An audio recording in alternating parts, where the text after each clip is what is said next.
007, this is urgent. Priority 1. It's the Daniel Craig films that got me into the 007 franchise, but I was into the games way before I started watching the films. And that's one of the cool things about many of these games, you don't need to have any knowledge on the franchise. Some of them are just really good action games.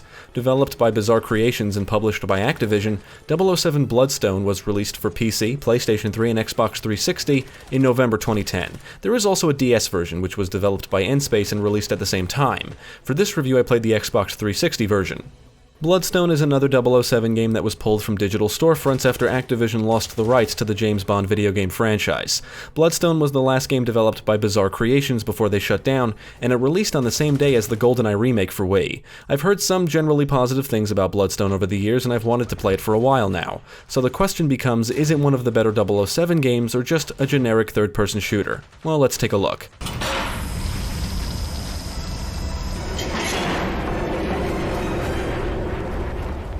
Once again, terrorists are a threat to the world, and James Bond is the one who has to stop them. In Bloodstone, Bond is put on the trail of Stefan Pomerov, a terrorist who is manufacturing bioweapons. Bond teams up with a wealthy jewelry designer named Nicole Hunter, and together they infiltrate Pomerov's refinery in an effort to stop him and recover the bioweapons.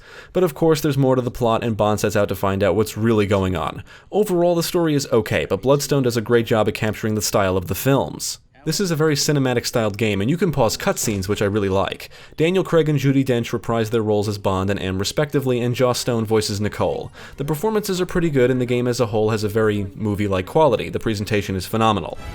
His men were loading them on. Which way? Over there.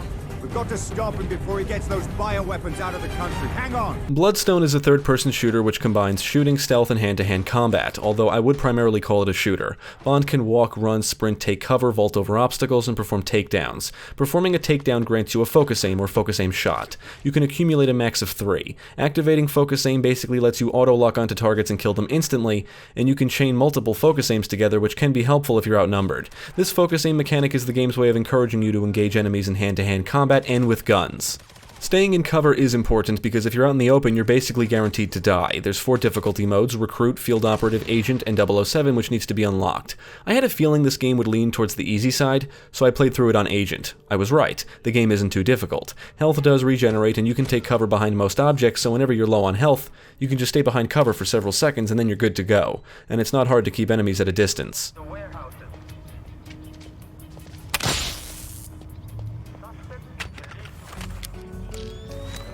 Bond can use his cell phone to scan items or intel in the environments, which act as a form of collectibles, although you don't normally have to look too hard for them since an icon will appear on your HUD whenever one of these items are nearby.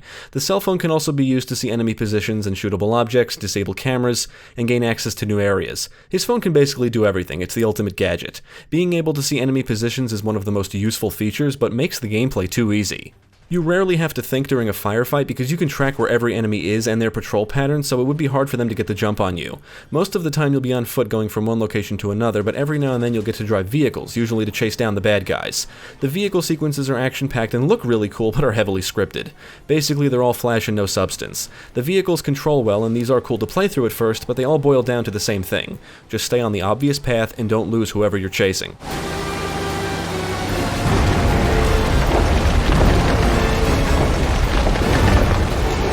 You'll get your hands on over a dozen weapons, like different types of assault rifles, shotguns, submachine guns, sniper rifles, and a grenade launcher. You can only carry 2 weapons, and you usually always start out with a silenced P99.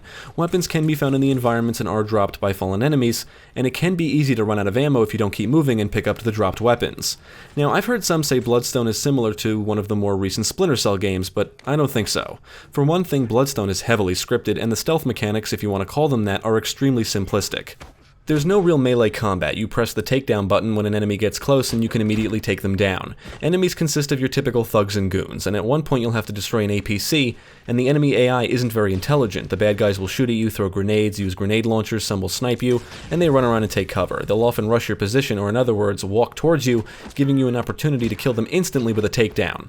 Furthermore, if you move from cover to cover, enemies can lose sight of you, making it very easy to flank them. There are a few areas where you have to basically just survive until something important happens, and more enemies are thrown at you the further you progress through the campaign. However, none of the encounters are extremely difficult if you manage to stay in cover. Is someone there?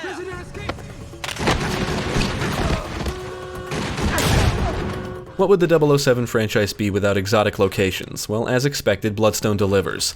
The game will take you to different locations in Athens, Istanbul, Monaco, Siberia, Bangkok, and Burma. You'll shoot your way through a casino, refinery, and construction site, and there are numerous set pieces peppered throughout the campaign.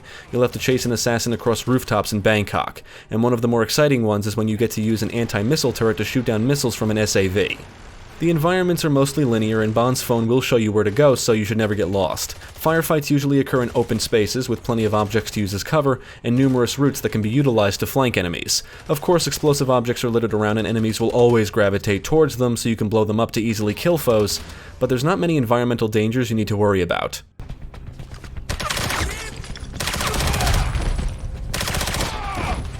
I think Bloodstone is one of the better looking 360 games. It's got a washed out look, so it's not extremely colorful, jaggies are noticeable, and I don't really care for the film grain effect, which cannot be turned off, but overall it's a good looking game.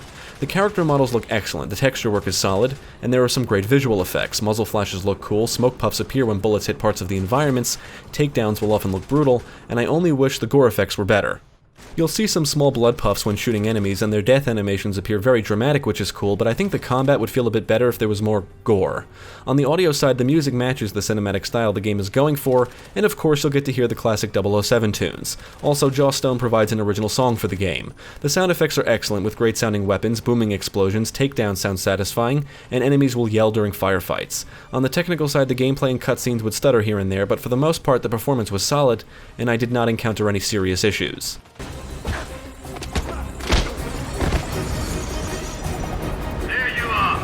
I really enjoyed Bloodstone, but I won't deny it's an average third-person shooter. It feels like a B-action game with a AAA coat of paint. What does that mean? It means it's a solid shooter, but there's nothing really special about it. I would put it in the same category as Kane and Lynch 2. It's a flashy but dumb shooter, and one I could revisit here and there because I enjoy its cinematic style, even though it doesn't really offer anything I haven't seen before. The gameplay isn't very in-depth, the vehicle sequences are cool to watch, there are some neat set pieces, diverse environments, and at its core it's just an action game, and a pretty good one. If it's trying to be a stealth game, it fails. There's really no benefit or punishment for being stealthy or loud, but it's nice having the option, and I think the stealth would work better if there were more mechanics like the ability to crouch when not in cover, and the ability to lure enemies at the press of a button. Things like that. The game is heavily scripted and holds your hand, but it's fun, and I enjoyed it. There is a multiplayer component, but I didn't find any games. Unfortunately, there's not many reasons to return. The single-player replay value stems from multiple difficulty modes in Intel, but it would have been cool if additional game modes were included. Take down the hostile! I would recommend Bloodstone to fans of the franchise and action games. You can find it for pretty cheap, and it's a solid action game. It's not the best, it's not the worst, but it's enjoyable. I really got into it and enjoyed the game's cinematic style. I loved the action. I think it could have been fleshed out a bit more, but overall it's a good game, and if you can find it for under $20, I would say definitely check it out.